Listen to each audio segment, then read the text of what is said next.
ঢাকা মাওয়া এক্সপ্রেসওয়ের Dhaleshwari toll প্লাজায় শুক্রবার অপেক্ষমান private কারকে পিষে দেয় বাস। এতে প্রাণ হারান আমেনা বেগম সহ তার পরিবারের 4 সদস্য। তাদের গ্রামের বাড়ি মুন্সিগঞ্জের সিরাজদি খানের নন্দনকোনা গ্রামে চলছে শোকের মাতম।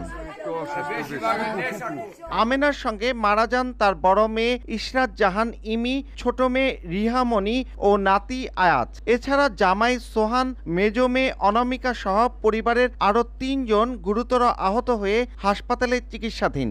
পরিবারটির মর্মান্তিক এই পরিস্থিতিতে শোকাহত এলাকাবাসীও। দুইটা মেয়ে স্ত্রী মারা গেছে, আমি একবারে নিঃস্ব। এটাকে আপনার সুস্থ মস্তিষ্কের ঠান্ডা মাথা খুনি বলা যায়। টোল প্লাজার ভিতর যে আইল্যান্ডগুলো দেওয়া এখানে মারতে পারতো, ওইটা না করে ডাইরেক্টলি প্রাইভেটটা করে দিই, তো নেশাগ্রস্ত অবস্থায় ছিল। থামাইনা গাড়ি কিন্তু ফুদ্দানে গাড়ি উড়িয়ে দিছে, এটা ইচ্ছাকৃতভাবে করছে, এটা আমার ধারণা। একই দুর্ঘটনায় মোটরসাইকেল চালক সুমন মিয়ার অন্তঃসত্ত্বা স্ত্রী রেশমা আক্তার ও ছেলে আব্দুল্লাহ মারা যান। রাজধানীর মগবাজারে তাদের বাড়িতেও বইছে শোক। পুলিশ জানায় এই দুর্ঘটনায় দায়ী গাড়ি চালক নুরুন নবী সহ 2 জনকে মাতোয়াইল থেকে আটক করা হয়েছে।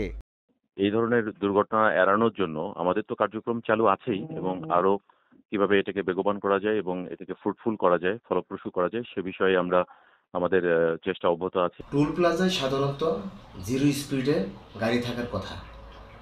কেন তিনি এত দ্রুত গতিতে গাড়ি চালিয়ে এসে একটি প্রাইভেট কারকে ধাক্কা দিয়ে এত বড় একটি দুর্ঘটনা ঘটালেন, আমি মনে করি বিষয়টি আইন শৃঙ্খলা বাহিনী তদন্ত করলেই বেরিয়ে আসবে।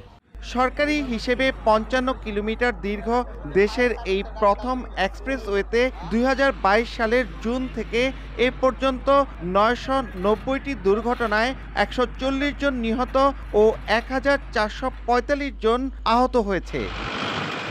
নাসিরউদ্দিন উজ্জ্বল, সময় সংবাদ, মুন্সিগঞ্জ।